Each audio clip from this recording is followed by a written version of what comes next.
코리안 데일리 팟캐스트에 오신 것을 환영합니다. 여러분 안녕하세요.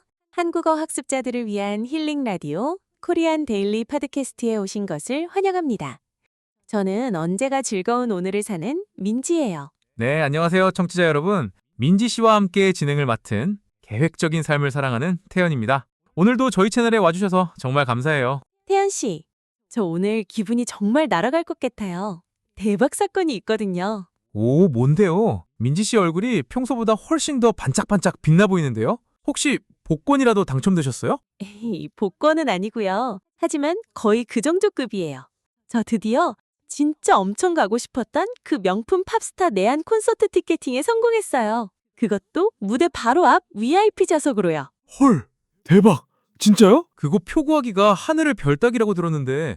근데 잠깐만요, 민지 씨. 그 티켓 가격이 장난 아니지 않아요? VIP석이면 거의 수십만 원 할 텐데요? 맞아요. 정확히 45만 원이요. 결제할 때 손이 조금 떨리긴 했지만 인생은 한 번뿐이다 라는 생각으로 눈 감고 한 번에 긁어버렸죠. 하... 민지 씨 정말 못 말리겠네요. 45만 원이라뇨. 지난달에도 예쁜 한정판 운동화 샀다고 자랑하지 않으셨어요? 하이 참, 태연 씨는 맨날 걱정만 하신다니까요. 돈이야 또 열심히 일해서 벌면 되죠. 하지만 이 콘서트는 평생 한 번뿐인 기회잖아요. 지금 안 즐기면 언제 즐겨요? 그래도 그렇죠. 미래를 위한 저축은커녕 매달 카드값 맞기에 급급한 거 아니에요? 지난번에 적금 통장 하나 만들겠다고 하신 약속은 어디로 갔나요? 어머, 적금이라니요. 요새 같은 고물가 시대에 적금을 넣기는커녕 지금 당장 쓸 생활비도 부족한 반면에 태연 씨처럼 매사 짠돌이처럼 살면 삶이 너무 삭막하잖아요. 저는 제 행복을 위해 과감히 소비하는 것이 진짜 가치 있는 일이라고 생각해요. 짠돌이라니요. 말이 너무 심하시네요. 저는 짠돌이가 아니라 계획적인 자산 관리자입니다. 저는 돈을 아껴서 투자를 더 늘리는 반면에 민지 씨는 현재의 쾌락에만 지나치게 집중하시는 것 같아 걱정돼서 그래요. 우리 나이 때 저축과 재테크를 열심히 해두지 않으면 나중에 정말 고생한다고요. 헤이, 태연 씨, 너무 심각해지지 마세요. 어쨌든 저는 이번 콘서트 가서 제 행복 지수를 200% 충전하고 올 겁니다. 네네, 알겠습니다. 민지 씨의 긍정적인 에너지는 부럽지만요. 근데 민지 씨, 혹시 방금 우리가 나눈 대화 속에 최근 한국 청년들 사이에서 엄청나게 화두가 되고 있는 두 가지 상반된 라이프 스타일이 다 들어있다는 거 진짜요? 우리가 그냥 수다 떤 게 아니었나요? 당연하죠. 오늘 우리가 다룰 주제가 바로 이 두 트렌드거든요. 바로 욜로와 파이어입니다. 제가 요즘 꽂힌 게 바로 욜로거든요. 인생은 한 번뿐이다 라는 뜻이잖아요. 그러니까 지금 이 순간을 즐기고 하고 싶은 걸 하고 먹고 싶은 거 먹고 갖고 싶은 거 사는 거죠. 미래 걱정은 나중에 해도 되잖아요. 그게 바로 플렉스 문화랑 연결되는 거죠. 요즘 SNS에서 명품 가방, 해외여행, 파인다이닝 인증샷 올리는 거 많이 보이잖아요. 그게 다 플렉스예요. 자신의 소비를 과시하는 문화라고 할 수 있어요. 맞아요. 근데 저는 과시하려고 쓰는 게 아니에요. 그냥 제가 좋아서 제 행복을 위한 소비예요. 요즘 말로 하면 나를 위한 선물이랄까요? 아, 그럼 저는 반대편이죠. 파이어는 Financial Independence Retire Early. 경제적 독립을 통해 일찍 은퇴하겠다는 목표예요. 요즘 한국 젊은이들 사이에서는 이걸 꽃걸이라고 부르기도 해요. 뼈를 깎는 듯한 눈물겨운 짠테크를 의미하거든요. 꽃걸이요? 이름은 예쁜데 뜻은 너무 슬프잖아요. 아니, 그렇게 허리띠를 졸라매고 매일 회사에 도시락만 싸가지고 다니면 인생이 즐겁나요? 저 그거 볼 때마다 약간 짠해요, 진짜로. 짠하다니요. 민지 씨, 혹시 아세요? 직장 근처 식당 평균 한 끼에 10,000원이에요. 한 달에 20일 일하면 20만 원이 식비로 나가는 거잖아요. 저는 그 20만 원을 적금에 넣어요. 1년이면 240만 원이에요. 우와, 계산은 빠르시네요. 근데 태연 씨, 그렇게 살면 재미없지 않아요? 친구들이랑 밥도 못 먹고 커피도 참고. 그게 무슨 삶이에요? 청춘의 소중한 추억을 만드는 것은커녕 매일 통장 잔고만 보면서 스트레스 받을 것 같아요. 젊음은 다시 돌아오지 않는데 말이에요. 잠깐요. 못 먹는 게 아니에요. 덜 쓰는 거예요. 저도 한 달에 한 번은 친구들이랑 먹어요. 근데 민지 씨는요? 콘서트에 45만 원 쓰고 그 다음 달에는 또 뭔가 사고 그게 쌓이면 어떻게 돼요? 그러니까 잠깐만요. 저도 계획이 있어요. 다음 달엔 진짜 아낄 거예요. 그리고 어차피 지금 물가가 너무 비싸서 어디서 아껴봤자 큰 차이도 없잖아요. 아, 그 논리는 제가 좀 반박해야겠어요. 어차피 안 되니까 안 한다는 마인드가 바로 충동 소비를 합리화하는 거예요. 물가가 비싸면 더더욱 절약해야 하는 거 아니에요? 작은 절약이 모이면 결국 큰 돈이 돼요. 태연 씨 말이 틀린 건 아닌데요. 근데 젊을 때만 할 수 있는 것들이 있잖아요. 맛있는 음식을 먹고 좋아하는 가수의 콘서트에 가고 여행을 떠나는 건 단순한 사치가 아니에요. 이런 행복한 기억들이 삶을 살아가는 원동력이 되는 거잖아요. 그런데 파이어족처럼 커피 한 잔값 아끼려고 친구들도 안 만나고 집에만 있으면 그건 살아있는 게 아니라 그냥 생존하는 느낌일 것 같아요. 에이, 민지 씨. 그 부분은 저도 어느 정도 동의해요. 파이어족이 무조건 굶으면서 돈을 모으는 것인커녕 오히려 더 철저하게 계획을 세워서 미래의 진짜 자유를 준비하는 반면에 일부 욜로족들은 대책 없는 소비로 미래 자신에게 빚을 넘기기도 하잖아요. 우선순위를 정하는 거예요. 꼭 필요한 경험엔 쓰되 충동적인 소비는 줄이는 거죠. 민지 씨처럼 매달 다음 달엔 아낄게요 하면서 결국 못 아끼는 것과는 달라요. 아, 뜨끔하다. 사실 저도 매달 이렇게 될 줄 몰랐어요. 근데 있잖아요, 태연 씨. 저만 이런 게 아니에요.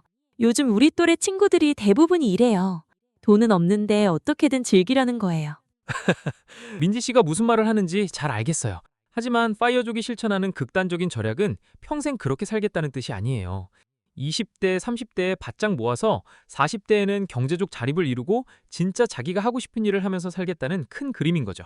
젊을 때 조금 고생하는 반면 남들보다 훨씬 이른 나이에 회사라는 감옥에서 탈출할 수 있다는 엄청난 장점이 있어요. 와, 회사 탈출이라는 말은 솔직히 좀 끌리네요. 그래도 저는 매일 점심값 아끼려고 편의점 삼각김 직파로 때우는 건 절대 못해요. 맛있는 점심 먹기는커녕 하루 종일 배가 고파서 업무 효율도 떨어질 것 같은데요? 하지만 다들 각자의 가치관에 따라 선택하는 거죠. 하지만 요즘 한국의 경제 상황을 보면 물가는 계속 오르는 반면에 월급은 그대로잖아요. 이런 현실에서 무작정 소비만 하다가는 나중에 정말 큰 코 다칠 수 있어요. 욜로를 즐기다가 나중에 나이 들어서 준비된 자산이 하나도 없다면 그때는 정말 은퇴는커녕 평생 일을 손에서 놓을 수 없는 비극이 생길 수도 있다니까요. 아, 태연 씨 말 들으니까 갑자기 가슴이 꽉 막힌 느낌이에요. 현실이 너무 답답하니까 어차피 월급을 꼬박꼬박 모아도 내 집 마련은커녕 전세자금 대출 갚기도 힘들잖아요. 그러니까 차라리 지금 이 순간이라도 행복하자라는 마음으로 플렉스를 선택하는 면도 있는 것 같아요. 그렇죠. 청년들이 처한 고용 불안이나 자산 가격 상승 같은 구조적인 문제 때문에 이런 양극단의 라이프 스타일이 나오는 것 같아요. 한쪽은 현실을 외면하고 현재에 올인하는 반면에 한쪽은 미래의 생존을 위해 현재를 극단적으로 통제하는 거죠. 에휴, 듣고 보니 욜로든 파이어족이든 결국 다 한국 사회의 씁쓸한 현실에서 살아남기 위한 각자의 방식이었네요. 요즘 청년들이 왜 이렇게까지 극단적인 선택을 할 수밖에 없는지 그 배경에 대해 더 알고 싶어져요. 사실 지금 우리 세대가 이렇게 된 데는 배경이 있어요. 혹시 N포 세대라는 말 들어봤어요? 아, 뉴스에서 많이 들어봤어요. 연애도 포기, 결혼도 포기, 출산도 포기. 그거 아닌가요? 근데 저는 아직 연애는 포기 안 했어요. 다행이네요. 처음엔 연애, 결혼, 출산이라는 세 가지를 포기하는 3포 세대에서 시작했는데 거기에 내 집 마련이랑 인간관계까지 포기하는 5포 세대가 됐고 이제는 포기할 게 너무 많아져서 아예 N포가 됐어요. N은 무한대라는 뜻이에요. 하, 이렇게 정리해서 들으니까 진짜 좀 무겁네요. 제 친구들만 해도 그래요. 대기업에 취업하기는커녕 인턴 자리 하나 구하기도 한음의 별 따기잖아요. 겨우 취업을 해도 서울 집값은 너무 높아서 평생 월급을 한 푼도 안 쓰고 모아도 아파트 한 채 사기 힘든 게 현실이에요. 상황이 이렇다 보니 미래를 계획하는 것 자체가 불가능해진 것 같아요. 정확해요. 사회학적으로 분석해보면 과거 우리 부모님 세대는 고성장 시대에 살았기 때문에 열심히 절약하고 저축하면 미래의 자산을 모으고 신분 상승을 할 수 있다는 희망이 있었어요. 반면에 지금은 저성장 고물가 시대가 지속되면서 아무리 노력해도 보상이 주어지지 않는 구조가 됐죠. 경제적 보상이 불투명해지니까 청년들이 먼 미래의 큰 성공을 위해 현재를 희망 고문하기는커녕 오히려 지금 당장 손에 줄 수 있는 행복에 집중하게 되는 겁니다. 맞아요. 바로 그거예요. 그러니까 우리가 집을 안 사는 게 아니라 못 사는 거잖아요. 수억, 수십억 원이 드는 아파트는 살 수 없는 반면에 6천 원짜리 달콤한 바닐라 라떼 한 잔이나 주말에 예쁜 감성 숙소로 1박 2일 여행을 떠나는 건 내 월급으로 충분히 감당할 수 있거든요. 이걸 바로 소확행이라고 하잖아요. 소소하지만 확실한 행복. 이게 제 인생 모토예요, 사실. 민지 씨의 소확행이 콘서트 45만 원이면 그건 좀 소확행이 아닌 것 같은데요. 태연 씨, 혹시 아세요? 큰 목표가 너무 멀게 느껴질 때 지금 당장 느낄 수 있는 작은 기쁨이 삶의 동력이 되거든요. 저한테는 좋아하는 아이돌 콘서트가, 맛있는 음식이, 예쁜 카페가 그 역할을 해요. 확실히 거창한 미래 대신 이장 지금 이 순간의 작은 소비를 통해 심리적 만족감을 얻는 일종의 방어 기제라고 볼 수 있겠어요. 거대한 절망 앞에서도 청년들이 나름의 생존 방식을 찾은 셈이죠. 방어 기제라고 하니까 갑자기 제가 무슨 환자가 된 것 같잖아요, 태연 씨. 하지만 진짜 효과가 있다고요. 저 지난주에 회사에서 부장님한테 잔소리 엄청 듣고 스트레스가 머리끝까지 받았었거든요.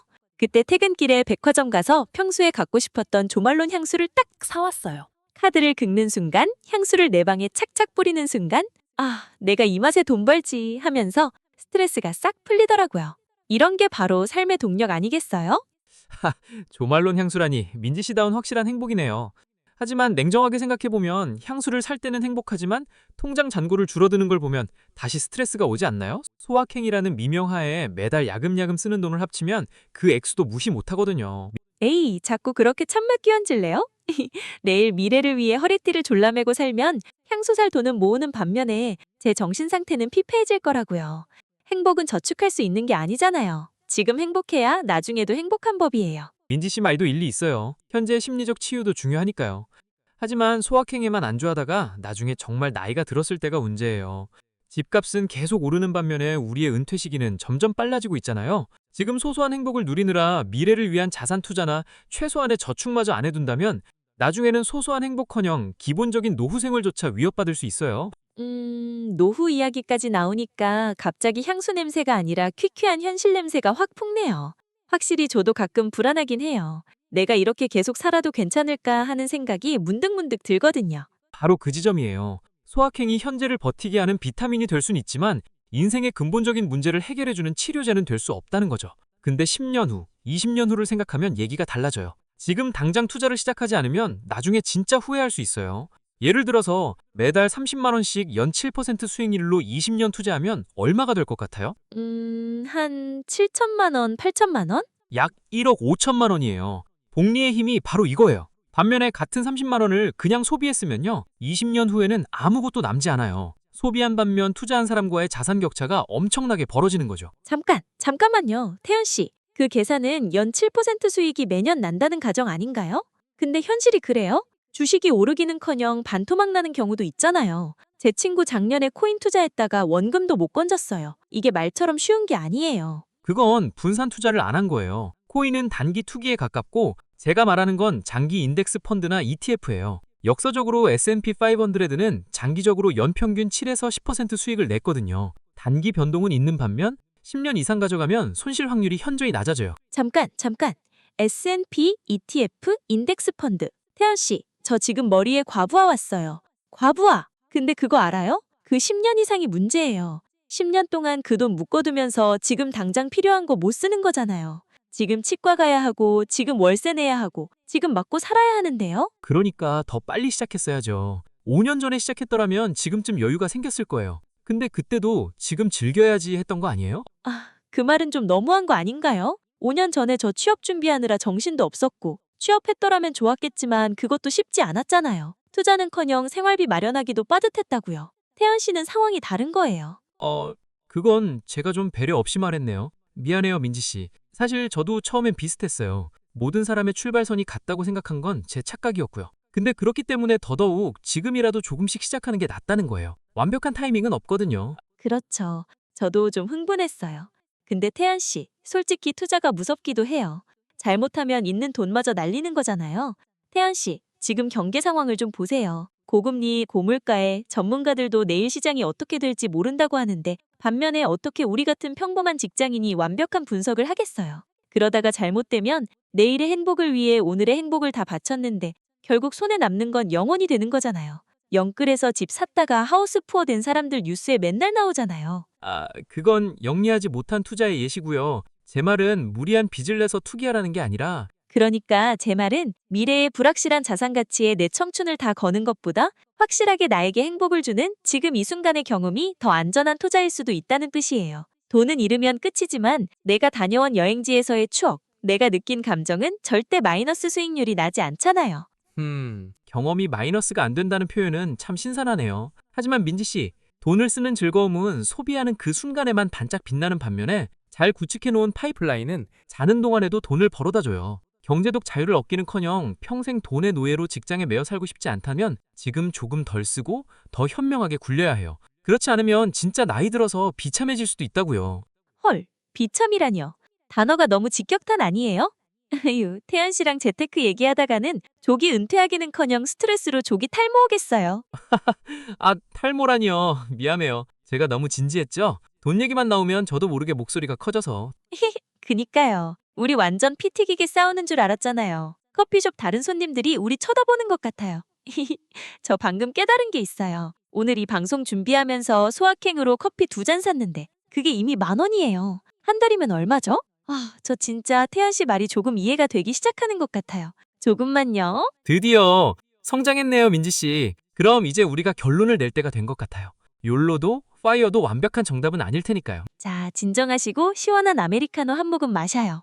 민지 씨가 준 커피를 마시니까 머리가 좀 식네요. 생각해보니까 제가 파이어족의 입장만 너무 고집했던 것 같아요. 요즘 같은 고물가 시대에 친구도 안 만나고 숨만 쉬면서 돈만 모으는 극단적인 절약은 오래 버티기도 힘들 뿐더러 사람을 너무 지치게 하죠. 미래 행복을 위해 현재의 나를 너무 학대하는 걸지도 몰라요. 와, 태연 씨가 웬일로 제 말에 공감이 다 해주시네요. 감격스러워요.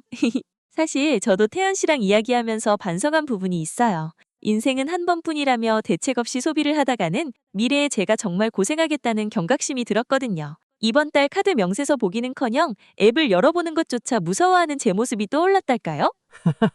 드디어 두 사람의 의견이 모아지는 느낌이네요. 결국 핵심은 균형인 것 같아요. 요즘 한국 젊은이들 사이에서는 무조건적인 파이어족 대신 반세미 파이어족이나 계획적인 욜로라는 개념이 뜨고 있대요. 계획적인 욜로요? 그거 제 스타일에 딱 맞을 것 같은데요? 어떤 개념이에요? 예를 들면 무조건 돈을 안 쓰는 반면 삶의 질이 떨어지는 극단적 파이어족과는 달라요. 자신이 정말 가치를 두는 분야, 예를 들어 여행이나 취미 생활에는 과감하게 소비하고 배달 음식 줄이기나 옷값 아끼기처럼 일상적인 부분에서는 철저하게 절약을 실천하는 거죠. 매달 목표 저축액을 딱 정해놓고 그 돈을 주식이나 펀드에 투자한 뒤 남은 돈으로 눈치 보지 않고 욜로를 즐기는 방식이에요. 아, 그러니까 미래를 위한 최소한의 안전장치는 만들어두는 반면에 현재의 행복도 포기하지 않는 구조군요. 그거라면 저도 스트레스 받기는커녕 오히려 재미있게 돈을 모을 수 있을 것 같아요. 사실 저도 무작정 돈을 쓸 때보다 열심히 일하고 나를 위해 가치 있게 쓸 때 훨씬 더 큰 행복을 느끼거든요. 맞아요.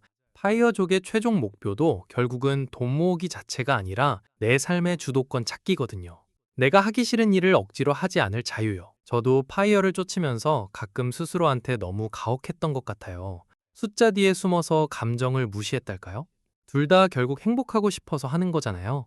방법이 다를 뿐이지. 그럼 결론은 이거네요. 욜로도 파이어도 결국 핵심은 내가 원하는 삶이 뭔지 알고 그걸 향해 의식적으로 나아가는 것인 것 같아요. 그냥 흘러가는 게 아니라요. 정말 명언이네요, 민지 씨. 저도 그게 핵심이라고 생각해요. 어떤 라이프 스타일이든 자신이 선택한 것이어야 하고 그 선택의 결과를 감당할 준비가 되어 있어야 해요. 남의 기준이 아니라 내 삶의 기준으로요. 와, 오늘 커피타임은 단순한 수다기는커녕 우리 인생의 방향성을 고민해보는 아주 유익한 시간이 되었어요. 맞아요, 민지 씨. 저 역시 미래의 자산 가치에만 집착하느라 현재의 행복을 놓치고 있었던 건 아닌가 반성하게 되었습니다. 청취자 여러분도 오늘 대화를 통해 자신만의 균형점을 찾는 계기가 되셨으면 좋겠어요. 자, 그럼 오늘 배운 핵심 단어들을 가볍게 복습해 볼까요? 좋아요. 제가 먼저 시작할게요. 오늘 가장 많이 나온 단어는 역시 소비와 절약이었죠. 현재의 확실한 경험에 투자하는 욜로족의 소비가 있음은 반면에 미래의 경제적 자유를 위해 뼈를 깎는 절약을 실천하는 파이어족의 삶도 있었어요. 네. 그리고 한국의 씁쓸한 경제적 배경을 나타내는 M4 세대라는 서글픈 단어도 배웠고 그 안에서 청년들이 찾아낸 일상의 탈출구인 소확행이라는 단어도 함께 다루었습니다. 이 모든 라이프 스타일이 결국은 우리 모두가 각자의 방식으로 행복을 찾아가는 과정이라는 생각이 들어요. 미래를 위해 돈을 모으는 것은커녕 오늘 당장의 행복도 지속하기 힘든 세상이지만 나만의 기준이 있다면 흔들리지 않을 수 있으니까요. 아주 훌륭한 요약입니다, 민지 씨. 자, 청취자 여러분의 생각은 어떠신가요? 여러분은 현재 행복을 극대화하는 욜로에 더 가까우신가요? 아니면 미래의 자유를 준비하는 파이어족에 더 가까우신가요? 여러분이 실천하고 있는 나만의 계획적인 욜로나 짠테크 비법이 있다면 댓글로 많이 공유해주세요. 맞아요. 여러분의 소중한 댓글은 저희 채널 운영에 큰 힘이 됩니다. 코리안 데일리 팟캐스트 오늘 준비한 내용은 여기까지이고요. 저희는 다음 시간에 더 유익하고 재미있는 주제로 찾아올게요. 오늘 끝까지 함께 해주셔서 감사합니다. 여러분 모두 오늘 하루도 소소하지만 확실하게 행복한 하루 보내세요. 다음에 또 만나요. 안녕.